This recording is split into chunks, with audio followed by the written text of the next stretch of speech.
And now I'm very passionate about the power of conscious breathing. True pandemic, dis-ease, disconnection from the human body and connected more to screens than your body. And ecopreneuring is profit at the service of people, purpose, and planet. We started Desta Black Youth Network. Desta means happiness, the source of Rasta. And we help 18 to 40-year-olds coming out of either prostitution or drug dealing or racism with employability, entrepreneurship, education, health and wellness, organic and corporate wellness. So we bring health and wellness services into corporations where there's an epidemic of stress, anxiety, depression, burnout. Taught yoga for 10 years. I've given hundreds of conferences and meditation. I saw with Desta that community really heals. It was part of my healing process as well. It was all monologue. There was no dialogue. There was no conversation. You're on that team, I'm on that team, and we kind of hate each other, which is once again very primal circuits in the brain, very fight, flight, freeze, go to war. There are no solutions that will be found there. And stuck in the darkness, one way out is one conscious breath, or me, let's say, and I'm in fight, flight, freeze, disconnected from the executive functioning, and I'm really like a monkey or a lizard in front of the screen instead of a human being. And the breath management is brain management, conscious breath-driven life instead of a reactive primal circuit life. And these people couldn't move their hands well. They had so much chronic pain. They didn't know how to breathe. It's amazing. I haven't felt like this for 10 years. When you stop and you breathe, all you have to do is witness the intelligence and the sophistication of the body. It can change the chemistry in the body within 1 to 3 breaths. Single conscious breath you take, it's sit, heal, I'm the master. Friendship between the diaphragm and the heart. So heart coherence practice is simple. You inhale for 5 seconds. So when you inhale, the heart goes down. When you exhale, the heart goes up. As if you're cradling the heart. After the coherency,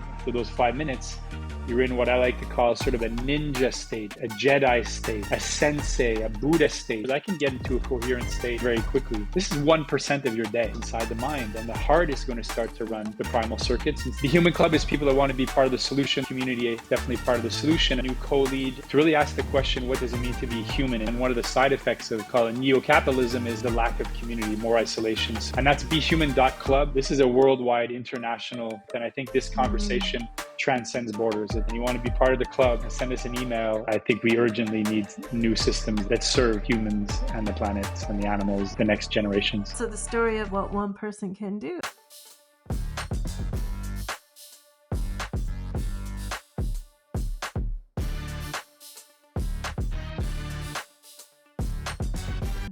Well, hello. Welcome to the next episode of IPZO-facto. I'm your host, Zina Manji, and today I'm really inspired to have this recording in this episode today. I'm going to be talking with Scott Simons. And Scott is the founder of the Be Human Club with a mission to inspire health.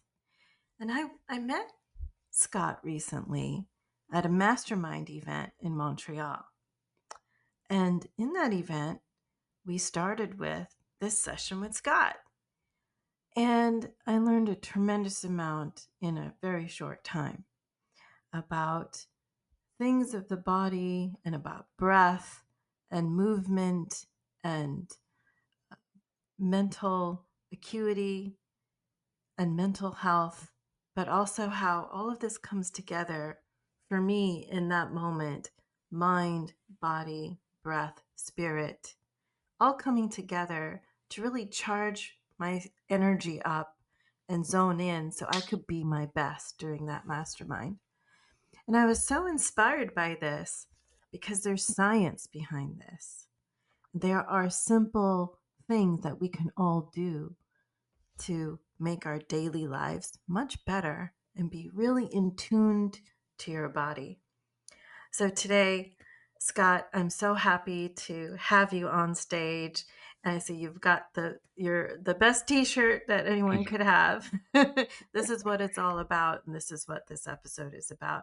How can we be human even better through Inspire Health? So Scott, please welcome to the stage, and if you could introduce yourself to this audience and also talk about what inspires you most. First of all, thank you, Zina. I remember it was a 15-minute health break to kick off your day. And from the get-go, I heard this person kind of in the room like, oh yeah, okay, perfect. Wow.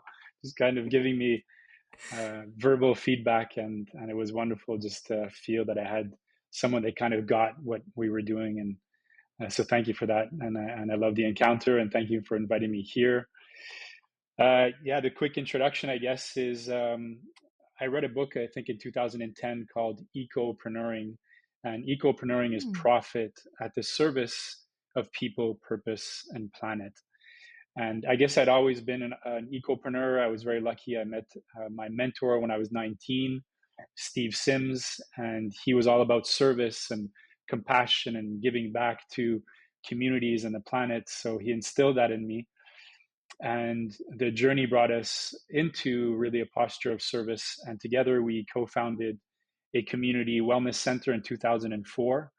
This is where I connected with yoga, meditation, spirituality, Tai Chi, dialogue, personal development, and the whole sort of holistic health.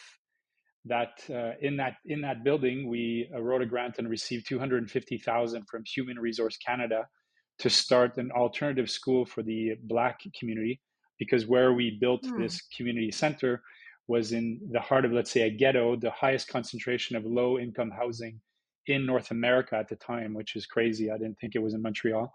So very ghetto, Huh. very gang, shootings, prostitution, drug dealing, and stuff. And there were no services for 18 plus. A lot of services for like 0 to 17. But once these young men and women were adults, they had no more services. So we started Desta Black Youth Network. Desta means happiness in the Ethiopian language, the Hmm. source of Rasta, because we wrote this grant with a Aha. Rastafarian woman. And actually, while we were writing the grant, she had her eighth child, and her eighth child was called Desta. So we called it Desta Black Youth Network.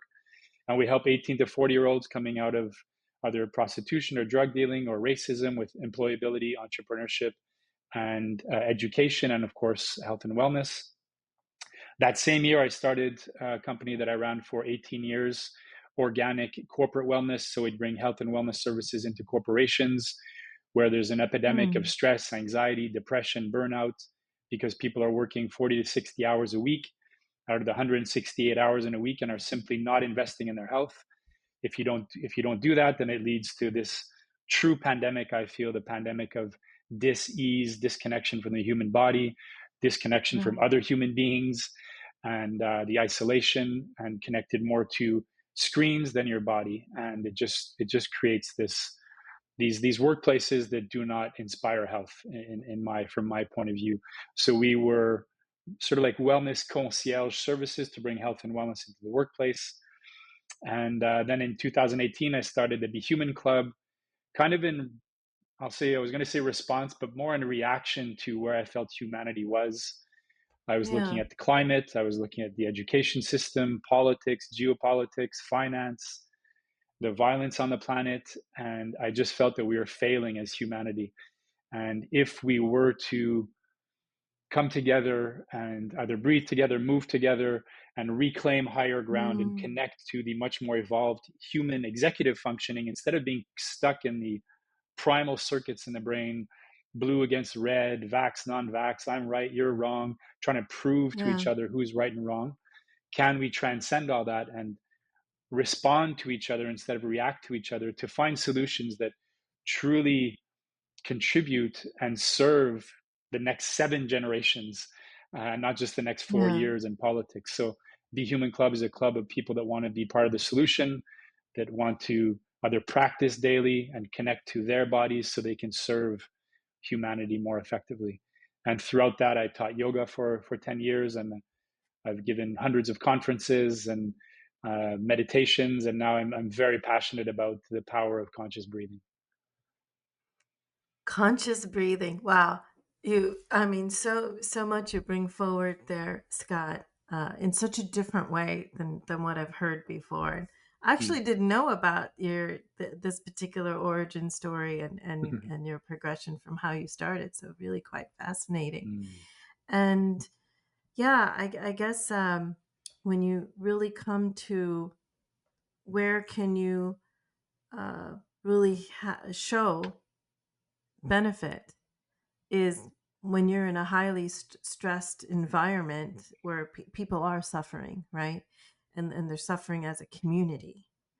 So when you bring this in, Wow. I mean, that's quite, I say, very, very mindful, shall I say, of the folks who awarded the grant to get this started. I mean, it seems, well, what do you think convinced them that this would be something worthwhile to invest in? Because not a lot of people wouldn't actually believe that this would be something that's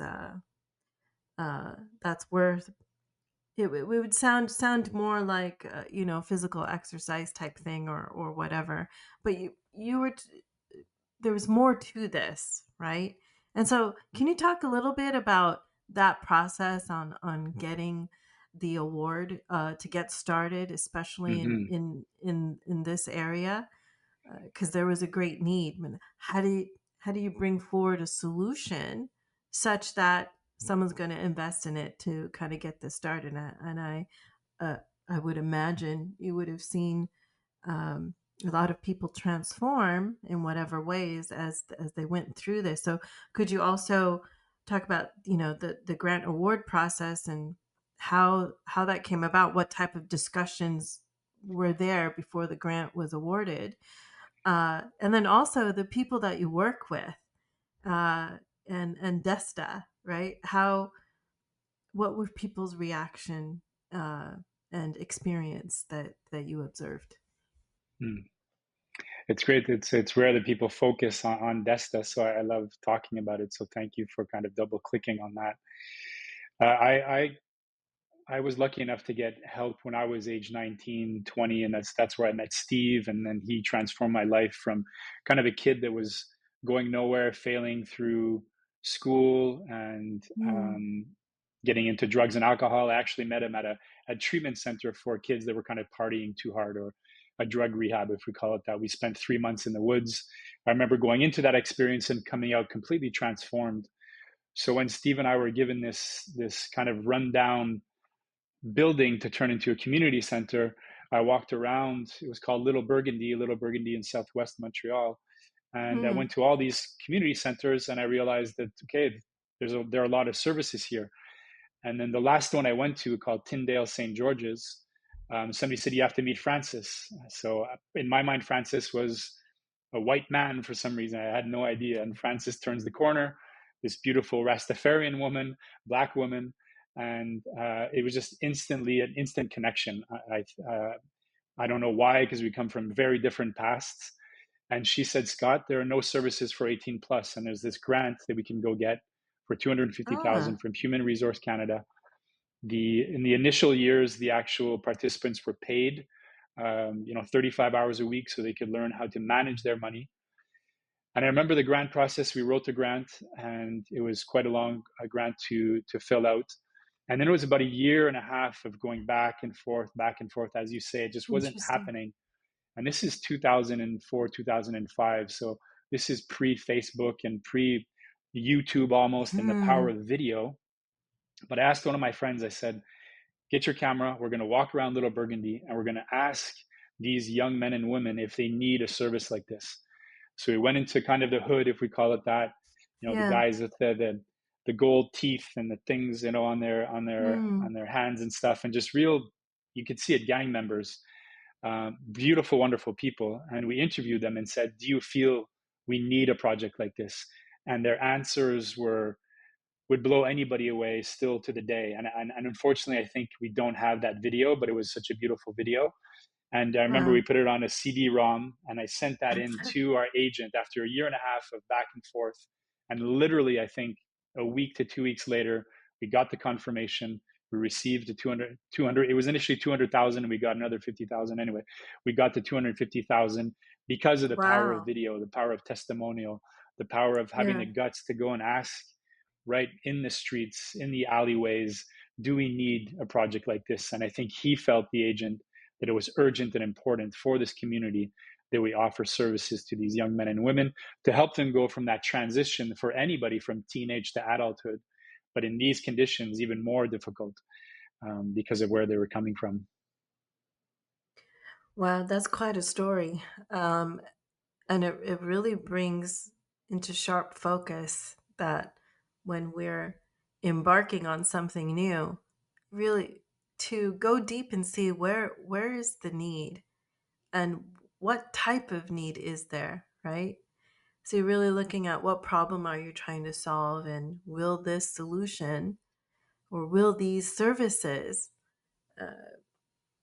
be interesting for folks to try out and to come and engage. And this is, I guess that's the key, right? And in that kind of real life testimonial that you were able to bring forward, Mm. that really makes the difference. I think also when we talk about healthcare generally, like any type of healthcare solution, it's really about what is the experience of the user or the participant, right? Really comes down to that real life experience. How do they feel when they're using a treatment or a medical device or any type of counseling? Because one could say they're providing solutions and there might be numbers that go behind that and support that. However, the experience may not be the best, right? And I think that when you're innovating something, whether it's a service or a product, this is what it comes down to. Can you provide an experience that's uplifting, that's meaningful, that people will engage with? Then you know that the full benefit can then come forward. Mm. Otherwise, the full benefit will be somewhat lacking. So that's quite a story Yeah, here, and it's interesting that government also it inspired them as well. totally, totally. The agent came to life when he saw that, and just to tap into what you're saying, kind of we were at the opposite of healthcare in a sense that the building was awful. It was Mm, not awful, but it just didn't have life. But when Frances came, Frances, this woman that I had met, she became the director of this of Desta, and we turned that place into maybe not the most beautiful building, but a home where these participants mm, could go to exhale, to feel safe, to feel seen, to feel accepted, to identify in a different way from the streets. And I think, as you say, you can have the best healthcare and the best product, but if the nurses and the doctors aren't offering that compassion or that empathy, or if there isn't some form of communion or community around these people, yeah, I saw with Desta that community really heals, and it healed. It was part of my healing process as well too. yeah. Right, I was born in Quebec City, where I think in all my schooling there were three black kids, so I was not Hmm. connected to the black community, and here I was kind of shot right into the black community, and just the wealth of creativity and beauty and knowledge. And when I first heard my spoken word, artists, just and getting into the hip hop culture and stuff, I just wasn't into that, and they would just blow my mind how wonderful and beautiful these young men and women were, and I was so blessed to connect with them. And so it was such an exchange, like who was benefiting Hmm. more from Desta. I learned a lot, Yeah. a lot, a lot from the Black community, and I still feel very connected to it. That's a really important point. That community aspect, that feeling of belonging, that someone's listening, the acceptance aspect. Those are building blocks for forming trust and mutual respect, right? And Totally.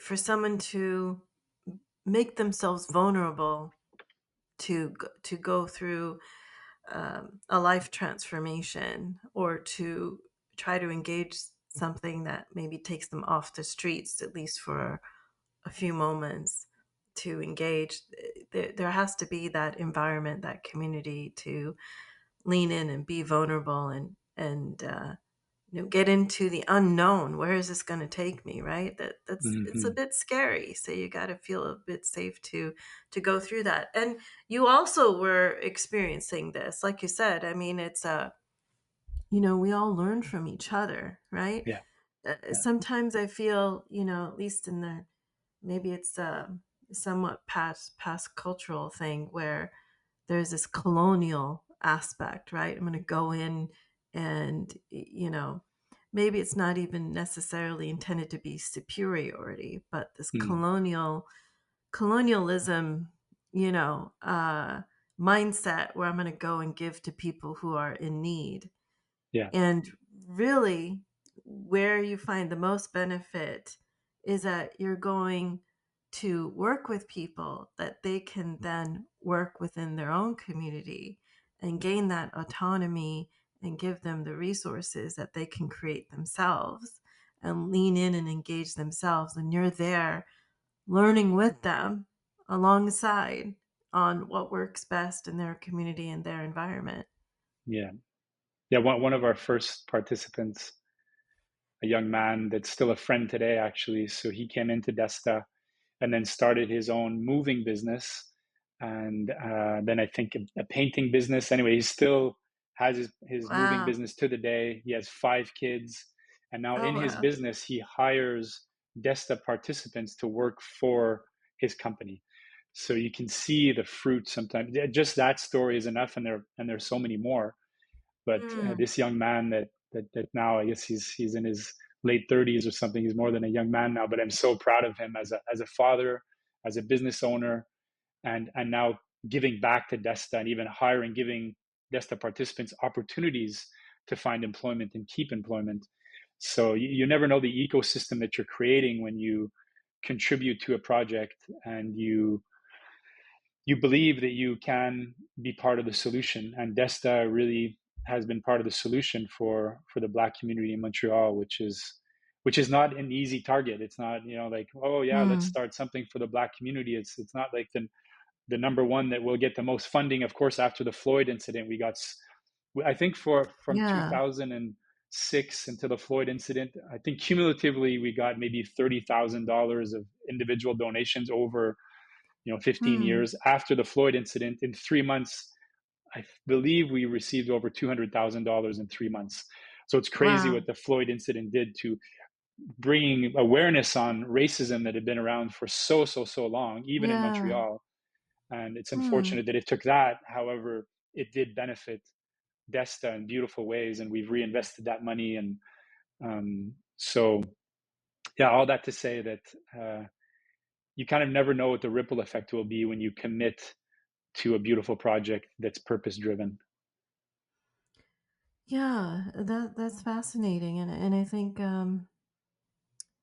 it's interesting also that something that happens in another country, right, is and a different culture, I would say, right? Yeah, Um, maybe there's talk about Canada becoming the 51st state, and and yeah, and that kind of concept because there's so much similarity, right? There's so much similarity, but there are differences. Um, and that I think even even with that difference, still something that's happening in the US, people can, on a human level, uh, relate and kind of makes people think about their own environment. So that's really fascinating and interesting that it's not just participants, within Desta, it's also the contribution. So it did have that kind of ripple effect as you say in another way where people yeah. are, wait a minute, this situation is just unacceptable. And when you started, this was several years ago, right? This was pre-COVID, you Oh know. my God, yeah. This is The 2006. yeah, people talk about the before times, right? And you have adults now that weren't born at the time of 9/11. Yeah, And soon you will have, because time does go fast, you will have adults or young adults here that won't remember pre-COVID times, right? yeah. So since you were there from a while ago and you're looking at this environment and you're starting your practice uh, on your movement and your purpose and bringing that forward.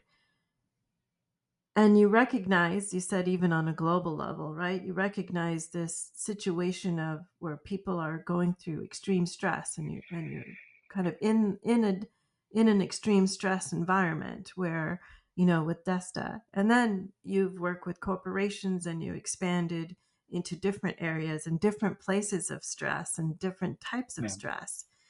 And then you also experience now, pre COVID, post COVID, and this loneliness epidemic that people talk about, right? So, from a be human aspect and your practice, what have you experienced that's been different? It often feels to me like what in my own personal experience, and I think some of others, is going through COVID make you realize, well, what does it mean to be human? Yeah, why am I sitting in a car for an hour and a half one way to go back and forth to a job that doesn't necessarily fulfill my life, and I'm spending a lot more time doing that and it's taking time away from my family. So what is it, I mean, I've heard many people and myself talk about, what does it mean to be human, right? And when you're going through that uh, COVID environment and isolation, you also realize how much that social connection meant. And Mm. the virtual was helpful.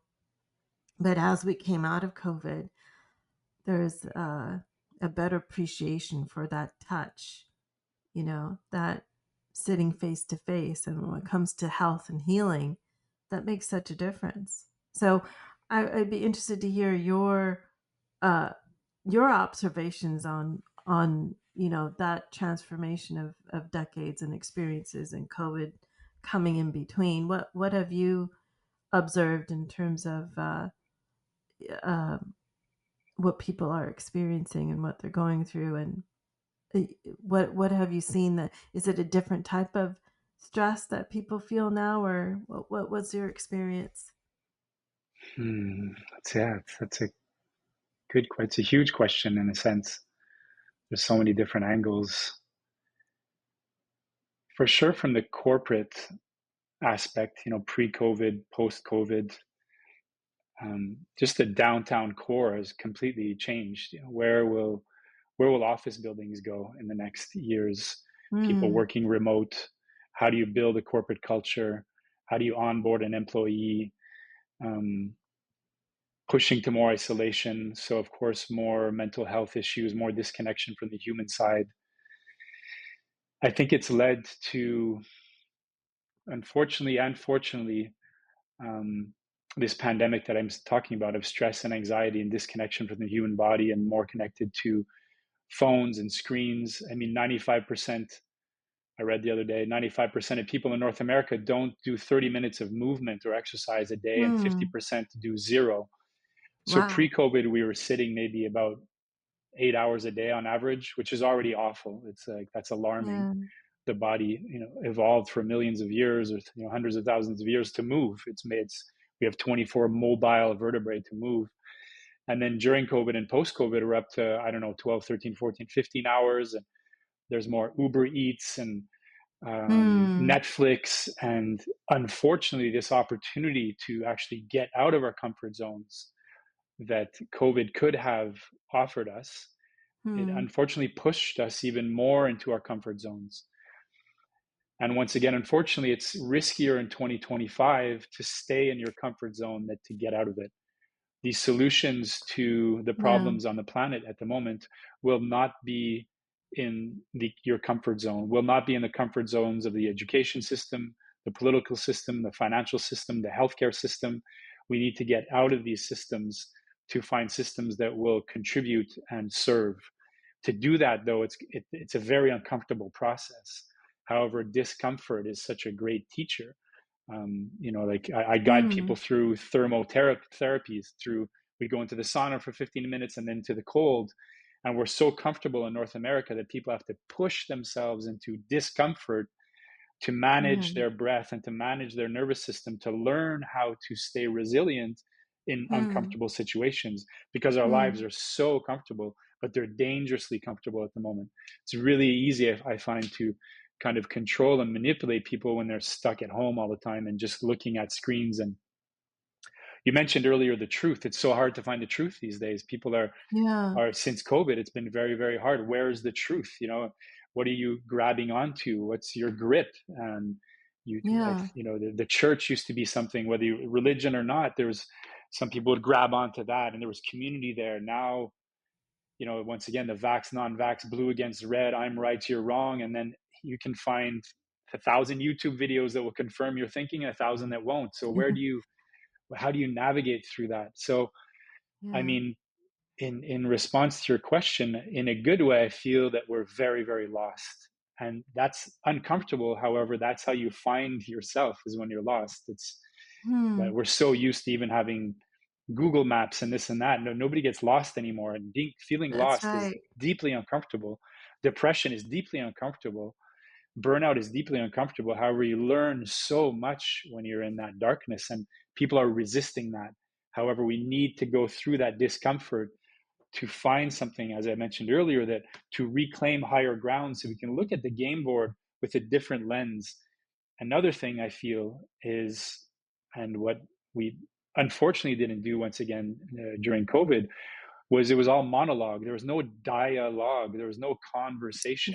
You Yes. couldn't talk to anybody. It was either you're on that team, I'm on that team, and we kind of hate each other, which is once again very primal circuits in the brain, very Hmm. fight, flight, freeze, go to war, Hmm. the war on this, and there are no solutions that will be found there that would really contribute.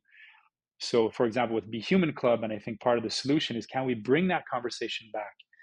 Can we dialogue? Can I have the discipline to seek first to understand before being understood, which is one of Hmm. the 7 habits of highly effective people. It's such a beautiful one. Seek first to understand before being understood. Just that one would be such a beauty at the Yes. moment in politics if we could do that. So I don't know. It's kind of a long answer to, I think, I don't know where we are. However, I do know that true conversation and dialogue with respect and listening, actively listening, is part of the solution.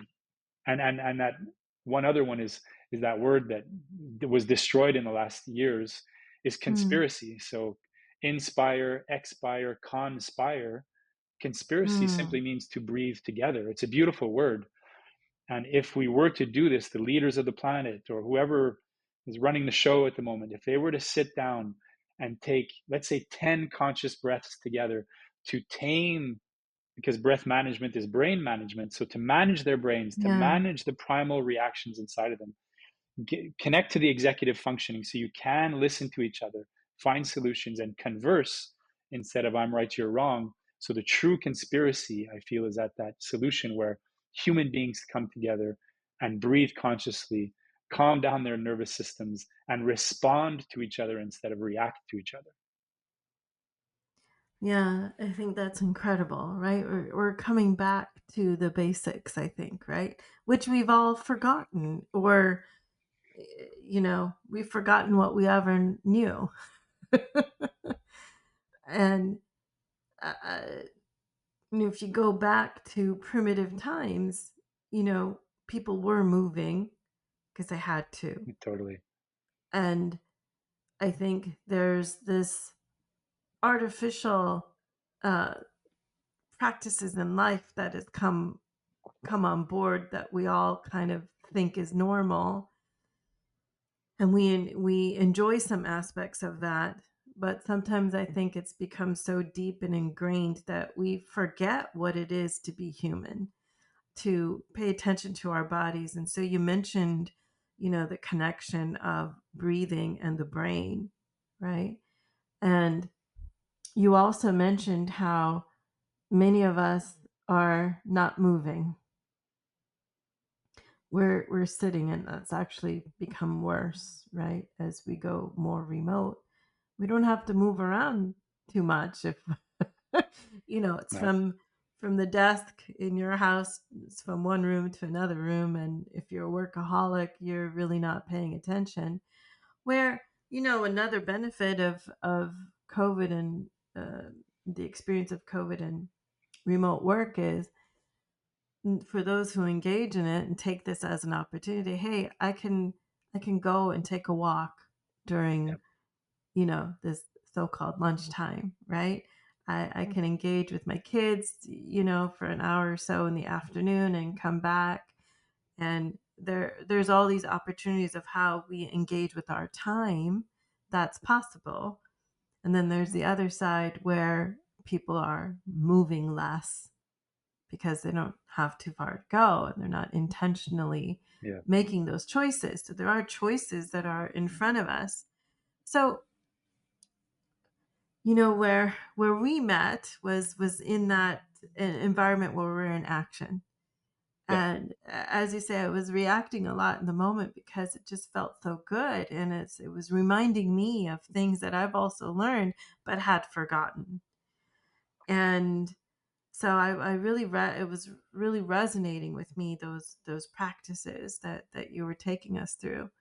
So could you talk about um and actually many of those practices were not, I mean, I've not experienced before, right? The you have your yoga breaths and you Mm. do a little bit of balancing and those sorts of things, sit in calmness for a bit in the lotus position, those other kind of things.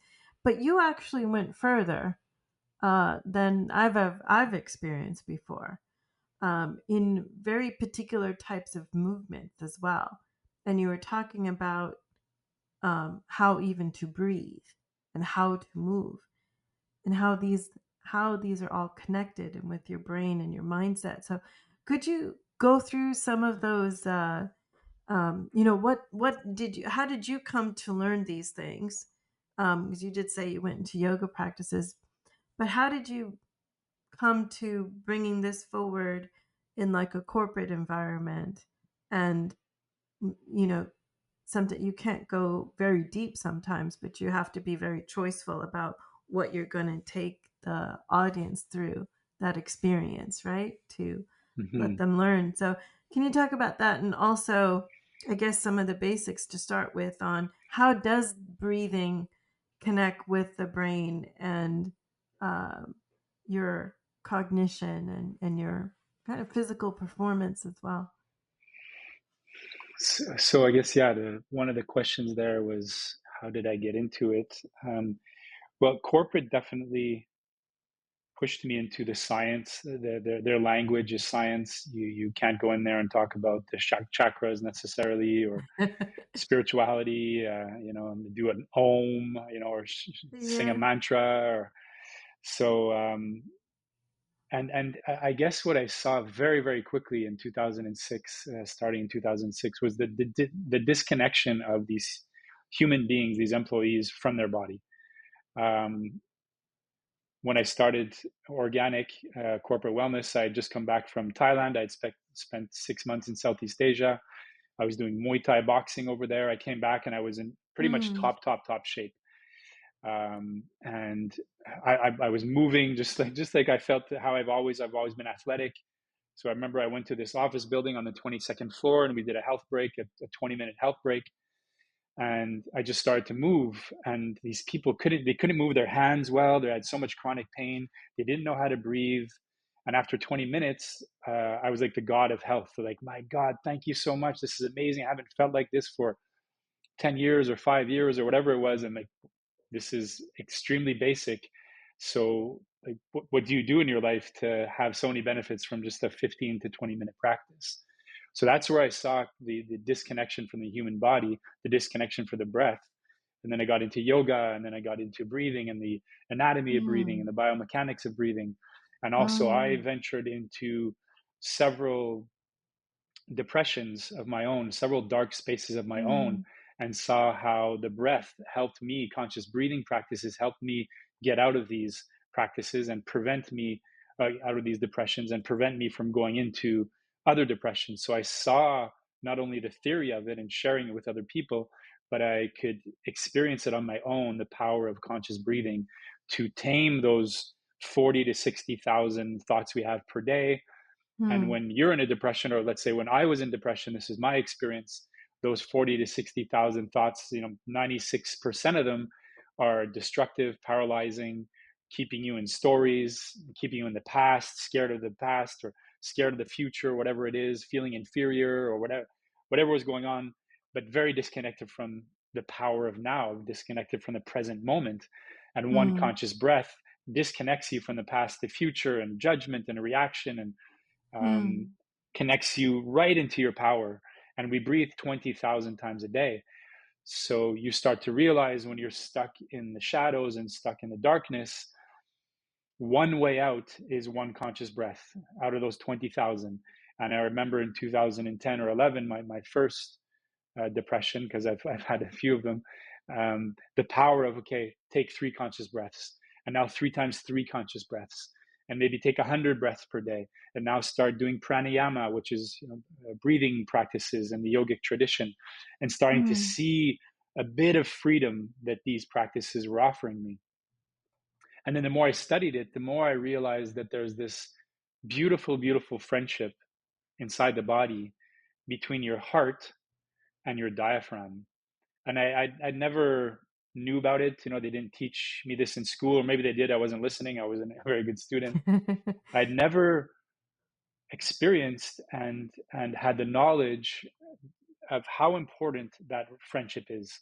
So these Mm. 20,000 breaths, your heart rests on your diaphragm, and the 20,000 breaths pretty much guide the 100,000 heartbeats per day, which Mm. means that if your breath is incoherent, depressed, stressed, feeling guilty, feeling shame, is reactive in any way, what I was talking about earlier, that reactive brain that's running a lot of the systems and corporations on the planet at the moment, if you're in a reactive state, the heart will automatically, instantly respond to this breath and be reactive, and then send, let's say, a Mm. message to all the systems in the body, all the cells in the body, that Scott's in danger.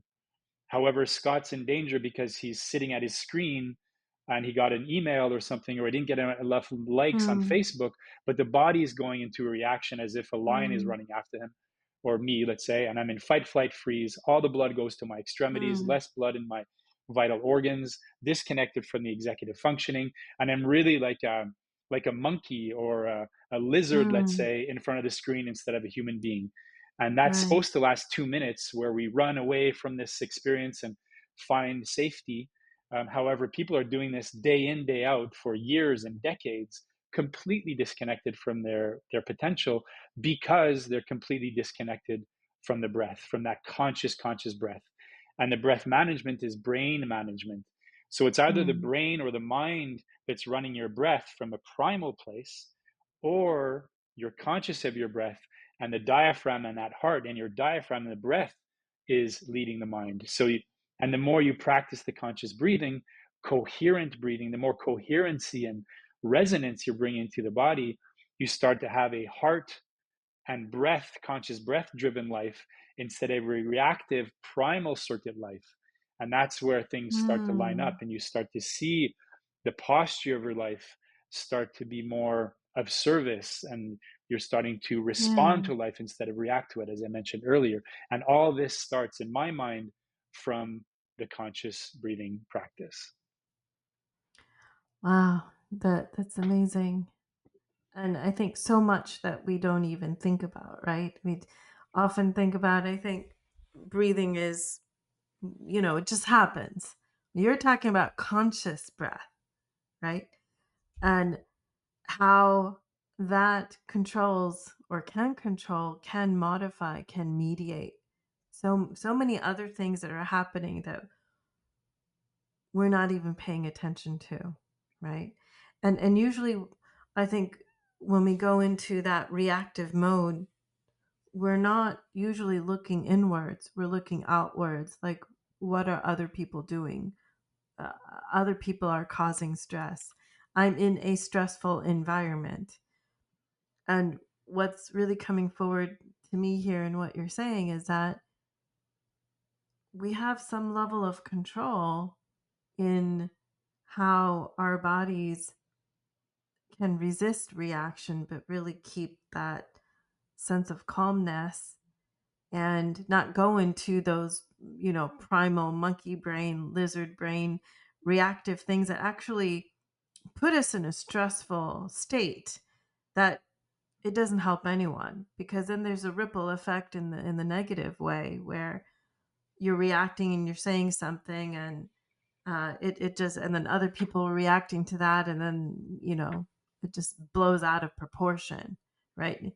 And also, it doesn't create a safe environment. So when you're in a corporate culture and you're in a tense meeting, that can just take things completely in a different direction. And just Totally. that one person, or that few people, like there's also the book about dysfunctional teams, and it really just takes one person in a team to uh, create a ruckus, so to speak. Sometimes ruckus is good, but in a negative way, such that people get into fighting each other and fighting for being the best, and you have to fight to be heard, as opposed to a more mindful, thoughtful way of speaking, and actually having a dialogue. We talked about dialogue earlier Yeah. as well. So let's talk about conscious breath, and that, just physically in Yeah. practice, how, if people are hearing you about stressful environments and such, I think a lot of people could resonate with the description of what you're saying about, yeah, we need to take a calm moment and everything. But how do people actually do that, right? This is not something, I think, that you're normally taught, or that you know how to practice. And um, so how could audience members, sitting in their environments and thinking of their stressful environments and what they do for a living, and what how do you take a conscious breath? Where do you start? So the first, well, first of all, just these primal circuits in the brain. I mean, they that's why we're here as humanity. For thousands of years they were our go-to, they were our bodyguard, Mm, and we truly needed them when we were living in caves and hunter-gatherer, and then the industrial revolution came along and we didn't need the that voice as much, and now this technology revolution has come. We don't need that voice as much because luckily here as well too, we're not in a war zone. We're pretty much fed, a lot of us, let's say, I'm generalizing, and we're living in a safe space. We're not living in a cave where when we go out there's threat around us. So very, very quickly, in this, in a nanosecond of history, these circuits in the brain that were extremely important for our protection are now kind of not irrelevant. However, they're not as relevant. So the first thing is the awareness that these primal circuits in the brain, the second you're going to look at your screen and you hold your breath, or the second you go into the yeah. cold and you hold your breath, or whatever it is, the second your breath is going to shift, your nervous system will shift. If Scott's Mm, holding his breath because he's looking at an email from his boss, holding his breath, right away, instantly, your nervous system will go into fight, fight, freeze. So we still need that. We want these primal circuits because if you mm, are outside and you need to go into a reactive situation, so the first thing is to befriend these. They're not the enemy. They're there. They're circuits inside of us. We can give them a hug or whatever. Thank you for serving me for thousands of years and helping humanity get here. Now you used to be the leader, you used to be the one who ran the show. Now you're going to be at the service of my life. You're not going to be the leader. mm, I'm the one leading now, and I'm leading through conscious breathing, through the executive functioning, through much more evolved. We're in 2025, and I don't need you as much. So that's the first step, is awareness that these circuits are here to serve us. It's just that they're not as relevant as they were for thousands of years. So, mm, and then it's simply to start with what I call an MVP, a minimal viable practice, a practice you can do anywhere at any time. I give as a practice for people 3 times a day, 3 conscious breaths. So what this does is that, mm, yes, you will stop. The discipline is to stop whatever you're doing. You take 3 conscious breaths. There's no technique. When you stop and you breathe, all you have to do is witness the intelligence and the sophistication of the body and the wisdom of the body that knows exactly how to breathe to bring you back, even in 3 breaths, to some form of homeostasis or equilibrium mm, or coherency. 3 breaths won't bring you into coherency, but literally you can change the chemistry in the body within 1 to 3 breaths.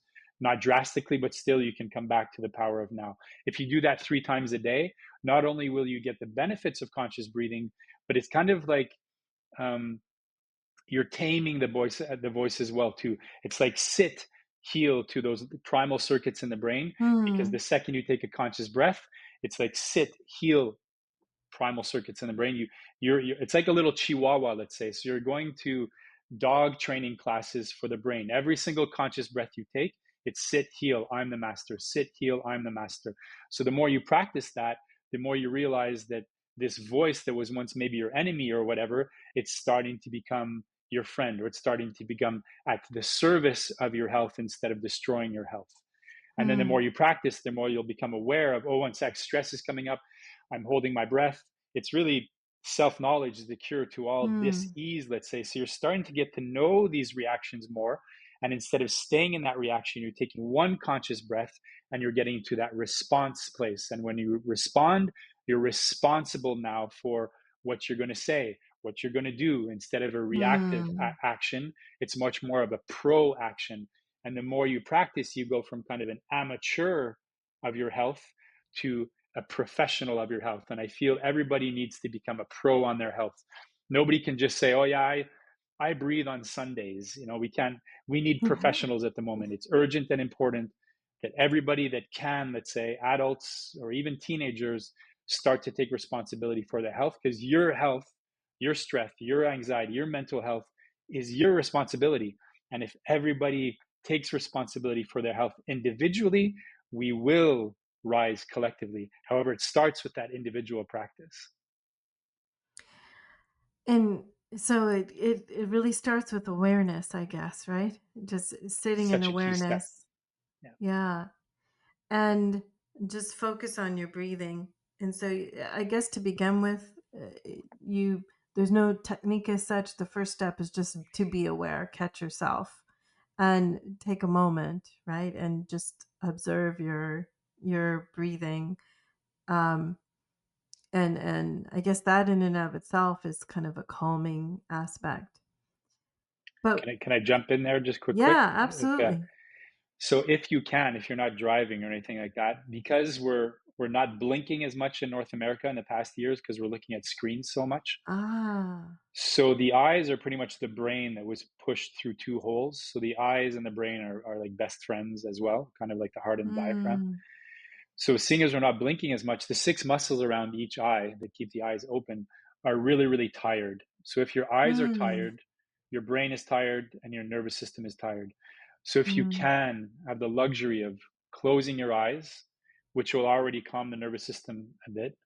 And then once again, as I said, take 3 breaths or 10 breaths or whatever it is without controlling it. It's simply a witnessing. You're starting to learn, how Okay. does my body want to breathe at the moment? Oh, is the inhale longer than the exhale? When the inhale is longer than the exhale, that means the body wants more energy. Wants the inhale is the sympathetic nervous system. Oh, the Mm, exhale is longer than the inhale, the parasympathetic nervous system. That means my body wants to relax because the exhale is relaxation. If they're breathing, inhaling 5 seconds, 5 seconds, oh, that means my body's in a coherent state. It just wants to balance. You can learn so much from witnessing how the body is breathing. And they're realizing with AI that every single emotion has its breathing pattern. So you can actually huh. create an emotion through, when you kind of understand, oh, what's the gratitude breath? What's the enthusiasm breath? What's the joy breath? And you can start to change the chemistry in the body through your breathing. So you can tap into your inner pharmacist if you want, which is very connected to you Yes. actually, through the breath. Interesting. And so if someone wants to go to the next level, right? What resources are there, or is it really all internal? There's a lot that you can do on your own, but if someone wants to kind of go a little deeper in understanding, um, how okay, I've observed my breath now. Where can people go to learn about what you just said, right? Yeah. I've not heard exactly what you've said before, um, and I don't think it's common knowledge, on the connection with the diaphragm and the heart and the brain, and the eyes. I think I have heard before that we blink less, but I've forgotten about that. And, it just brings into sharp focus again, how much our lives have changed. And as our culture is changing, as how we live is changing so dramatically over a short period of time, right? Our bodies are also adapting, I suppose, and sometimes maybe it's not in a healthy way, right? Because, like you said, we blink less. Mm, Um, and yeah, people do when your mind is tired, when your eyes are tired, you do feel you might not be physically exhausted, but you have lost energy, right? And totally. that's probably a huge reason why people are moving less. They just don't feel that energy. So where can people go to kind of learn what you've been talking about if people want to go a little Mm. bit deeper and kind of start to get into some level of practice? Before I jump in there, I just want to talk about the sitting, because one of the main priorities of our brain Yeah. is to move the body. So if you're not, after about Okay. 20-25 minutes, your body is going into snooze mode, kind of like your computer screen when you're not using it. It just goes into, it just starts to snooze. And but the second Interesting. you move, and breathing is moving, when you breathe, you're moving. But just get up and do 5 jumping jacks or whatever, and the energy. It's the best coffee in town for me is 20 jumping Hmm. jacks. It's like I'm back. It's like a double espresso. Um, and I think I wanted to say, and then yes, we're 70-80% water. So if you're sitting all day, you'll become like a puddle, and puddles get polluted really, really fast. Nobody wants to Hmm. drink puddle water compared to a beautiful river, that's moving, and the water's detoxifying and purifying. So just Hmm. think of, like, am I in puddle mode at the moment? Am I in lizard mode at the moment, just sitting in front of the screen like a lizard, breathing through my mouth, not blinking, and just disconnecting Yeah. from my human potential? So those are things to think about the sitting disease. In terms of the breath, there's a great book called For a Breath from James Nestor. Uh, One of, I'd say, the best reads for somebody just getting into the breath. There's Just Breathe as well too, by Dan Brulé. Great book with great breathing techniques. And then he said next level. The minimal viable practice for me is 3 times a day, 3 conscious breaths. Yeah. And then the one that I love the most, it's probably one of the breathing techniques that's backed by science, is the coherent breathing or resonance breathing, which is this very, very simple practice. It's 3 to 5 minutes, if possible, once, twice, 3 times a day. 3 times a day is the optimal, because the benefits of 3 to 5 minutes last for 4 to 6 hours. So this is a mind Hmm. blowing, scientifically backed practice that offers an abundance of benefits. You almost wonder why they don't do it in school from day one. So once Hmm. again, if you come back to this friendship between the diaphragm and the heart, so heart coherence practice is simple. You inhale for 5 seconds. So when you inhale, the heart goes down a bit. When you exhale, the heart goes up a bit. So you're inhaling now for 5 seconds, exhaling for 5 seconds, as if you're cradling the heart for 5 minutes. And Hmm. they've realized that as of about 3 minutes, the heart and the diaphragm and all the systems in the body get into a very coherent state, which is an optimal state that we rarely, rarely connect to, because we're either stressed or relaxed, somewhere outside. Hmm. After the coherency, after those 5 minutes, you're in what I like to call sort of a ninja state, a Jedi state, a sensei, a Buddha state, because the more you practice, you're inhaling for 5 seconds, which reinforces the sympathetic nervous system. You're exhaling for 5 seconds, which reinforces the parasympathetic nervous system. After those 5 minutes, you've reinforced both. So if you need to respond to a stressful situation, you're going to respond like a Jedi and not like a reactive lizard. You're going to respond like a Buddha or a sensei. And if you need to relax, you're going to recharge much more effectively, because you've tapped into the parasympathetic nervous system. If you practice 2-3 times a day for 2-3 weeks, you can get back into that coherent state within 3 to 5, maybe 10 breaths. I practiced it now. I've been practicing for years. I can get into a coherent state very, very quickly. And what's Mm. beautiful is the second that all this coherency starts to settle in, this is where naturally oxytocin will start to be secreted. Aha. So this is the love and joy hormone. So now you're starting, okay, wow, more love just for life and myself. Serotonin, the natural antidepressor, starts to secrete dopamine. So now, wow, I've got more motivation.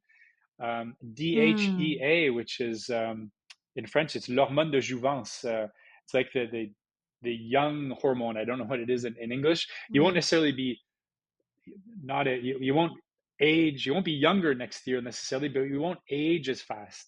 So this is just with 5 minutes of heart coherence, 15 minutes, which is out of the 1,440 minutes in a day. This is 1% of your day.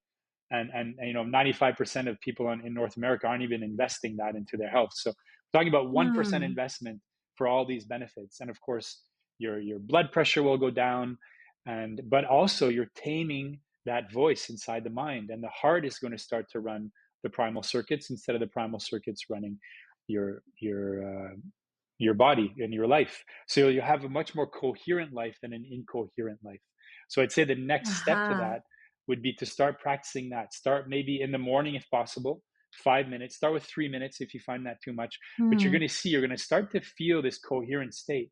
You can do it with kids, you can do it with animals, anybody that has a heart, pretty much any age, that if they can breathe, of course. And they're going to start to feel, wow, this is what coherency feels like. And you're going to start to feel what incoherency feels like. And more, you're going to not get addicted to the coherent state. You don't always want to be in coherent state. There's chaos that comes at us. You still want to be reacting and responding to life. But the Mm. more you feed it inside, the more space that will take, and the more coherent your life will start to unfold. And so, is there how a technique about how you're breathing, like inhaling through the nose, exhaling through the mouth, or inhaling through the nose and exhaling through the nose? I mean, are there certain techniques here that make a difference? Yeah, I think there are 8 billion people on the planet, so there are probably 8 billion breathing techniques. If you read the book by James Nestor, Breath, you will definitely be focused on nose breathing instead of mouth breathing. Mouth breathing can be seen as very primal. It can change the configuration of your face. If you're Hmm. in the subway, or looking, if you're in a crowd, and you can just see, okay, who's connected here and who's disconnected. If you see the people mouth breathing, they're disconnected. They're not really in the now. Their mind is taken over. So there are probably 25 or 30 benefits to breathing through the nose. One of them being more oxygen, one of them being nitric oxide, which is a vasodilator. So it opens up the veins, so much more blood flow going to the brain. So more energy and more intelligence flowing throughout the body. I'd say at the moment, because we're chronically disconnected from nose breathing, for Hmm. heart coherence, I do any practice unless it's a very specific practice that's through the mouth, and there are great ones, especially for the exhale. I mean, inhaling through the nose, there are hundreds of benefits, or at least dozens of benefits, especially filtering and stuff like that. Exhaling Hmm. through the nose, if you have to, if you, through the mouth, if you need to do one of the two, make sure you're not inhaling through the mouth, because that's not as much filtration, and it's also Hmm. much bigger here with the nose. There's more CO2 as well too that goes into the body, and Hmm. CO2 is what releases the oxygen into the blood and into the Hmm. muscles.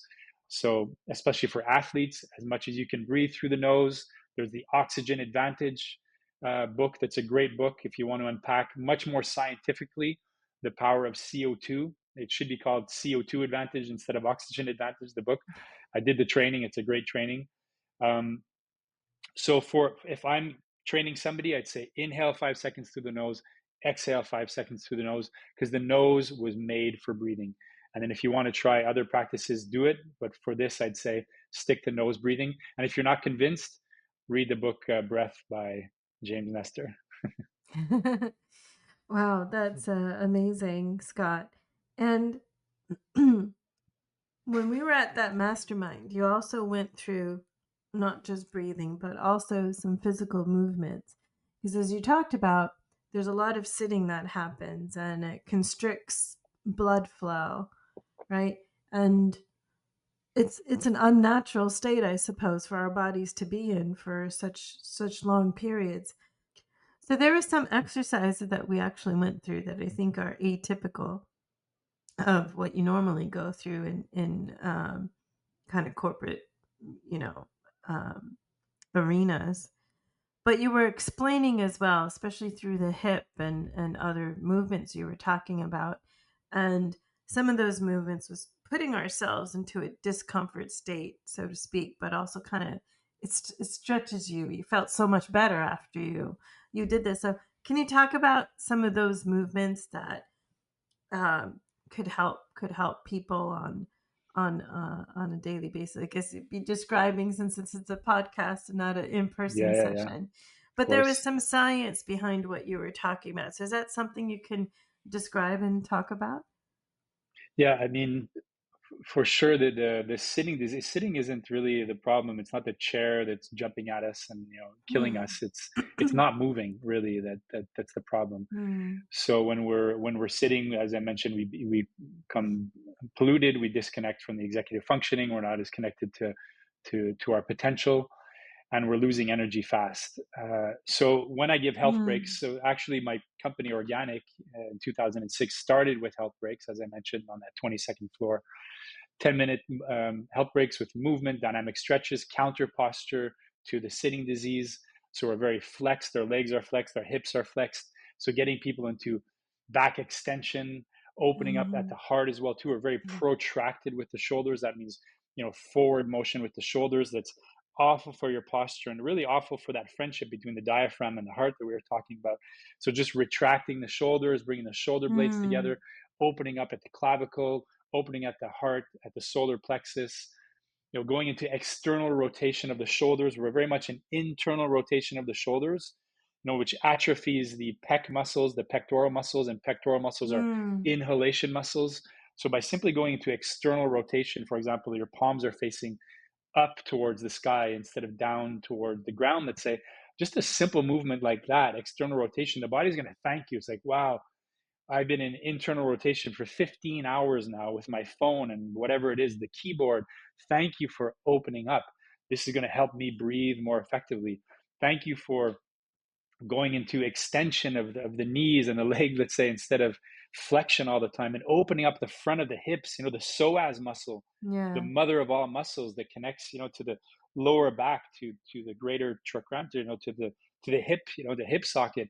It's atrophied in probably every kid in North America to adult because they just push us into these seats for 8 hours a day and listen to teachers. So it's just we've had the Yeah. sitting disease for a long, long, long time, and that the psoas, I mean, the mother of all muscles. Imagine if that's atrophied. Pretty much everything we do, the psoas muscle is probably engaged in some form. So that needs to be stretched. It needs to be opened up, and it's just bringing that lower back, those lumbar into they're atrophied as well too.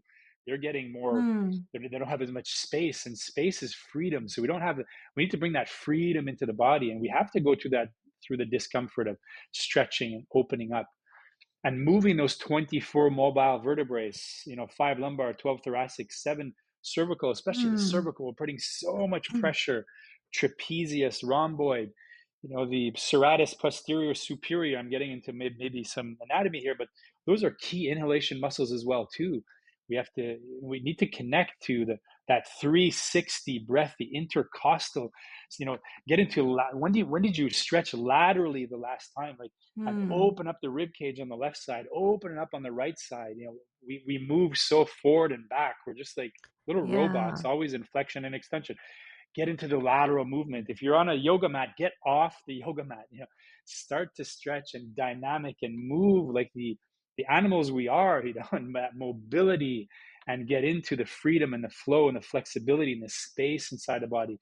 Instead of that, I'm just sitting all day. And so that's kind of what we explored. It was a mix of yoga, of Muay Thai, dynamic stretching, and Hmm. little Tai Chi movements and stuff. And the body's going to thank you, thank you, thank you, thank you for moving, because that's how the communication through the body, or else we just stagnate and we get lethargic. And then to get more energy, we're having more coffee. which is just Yes, not, it's not real right. energy, it's hiding, and that's Yeah, liquid cortisol, it's liquid stress, and then we're not sleeping right. as well, and this and that.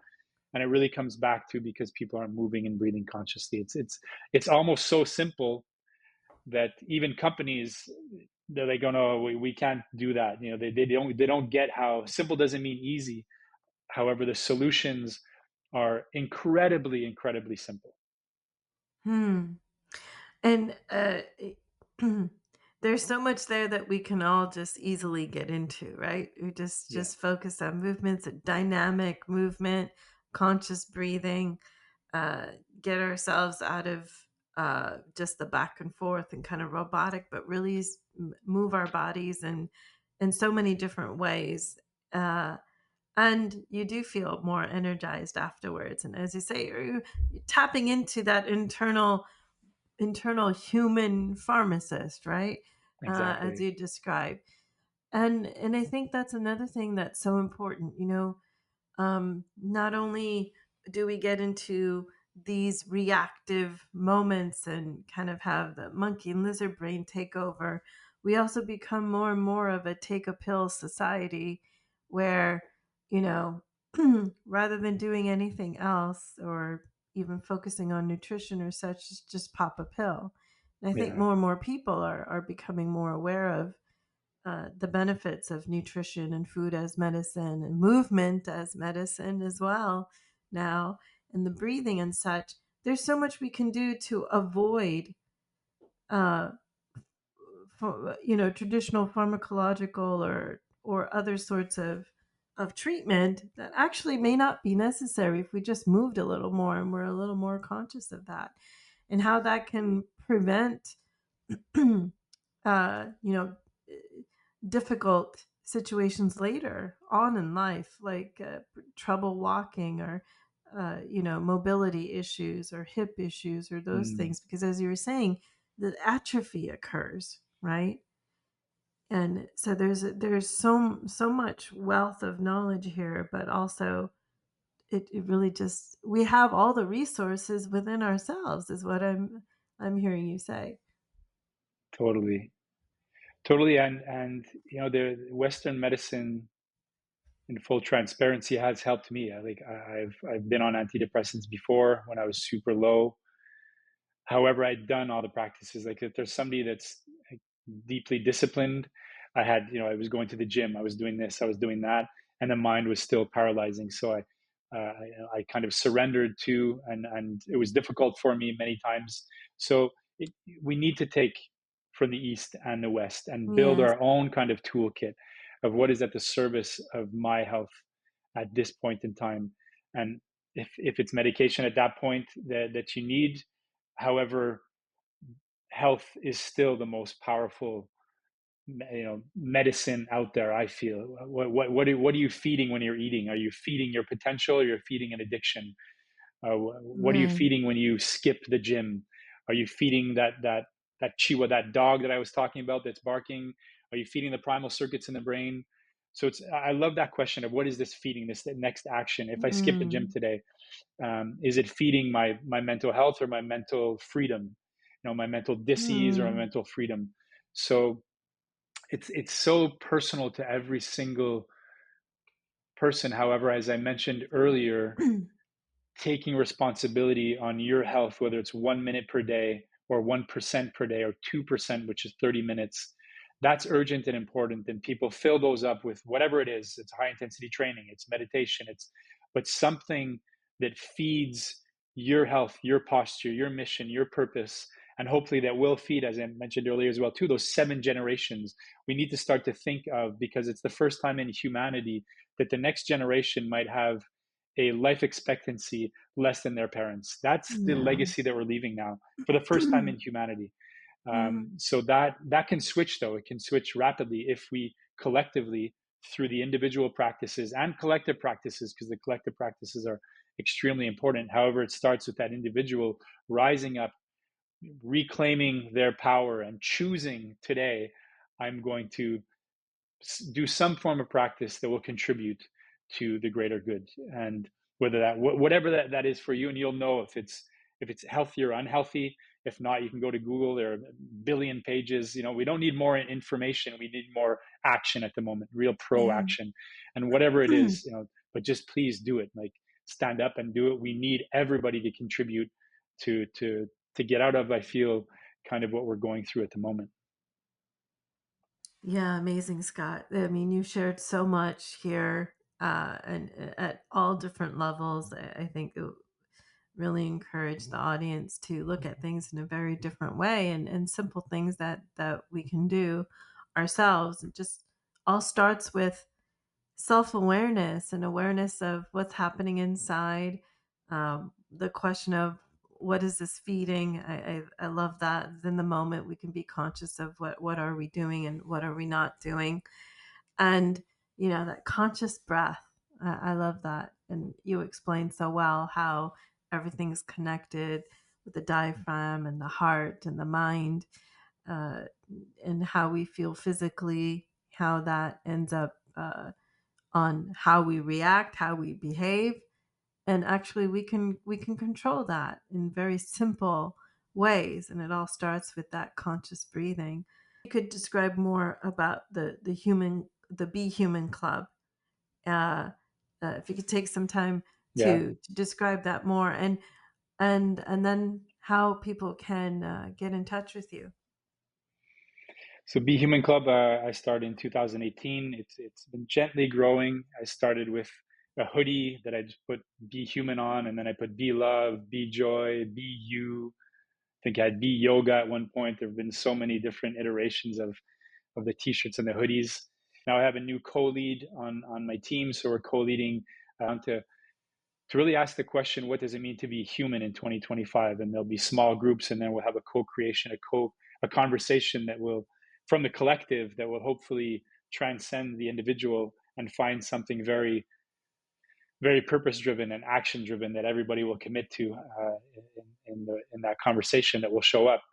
The Human Club is people that want to be part of the solution, that want to contribute, that want to practice daily, that want to be supported, challenged, coached, be part of a communion as well too, that they're